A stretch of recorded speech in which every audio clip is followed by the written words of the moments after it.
ठीक।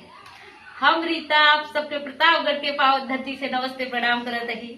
आप सबके सामने आज हम एक रक्षाबंधन से संबंधित सोहर गीत लेकर आए ही।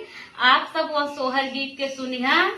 आप सबका अगर हमार सोहर गीत पसंद आवे तो हमारे चैनल ऋतुजा अवधी लोकगीत के लाइक करिया, सब्सक्राइब करिया और कमेंट कर बताइया कि आप सबका हमार गाना कैसन लाग। नमस्ते, धन्यवाद। बड़े घर में ब्याही वाहिनिया तारानी महारानी भयता महारानी भये हो।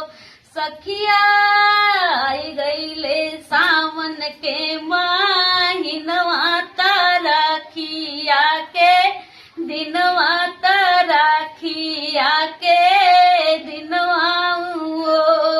बड़े घर में ब्याही बहिनिया तारानी महारानी भये तारानी महारानी भये हो।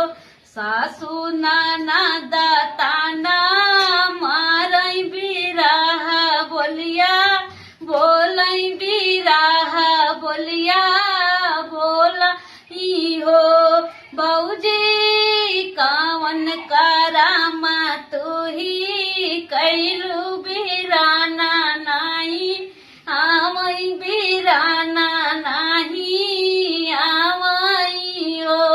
बहुहर कावन करामा तू ही कैलू बिराना नाही आवई बिराना नाही आवई हो। भौजी आज आई राखी के दिनवा बिराना नाही आयन बिरा नाही आयन ना तो काबो लायन ना तो काबो लायन हो।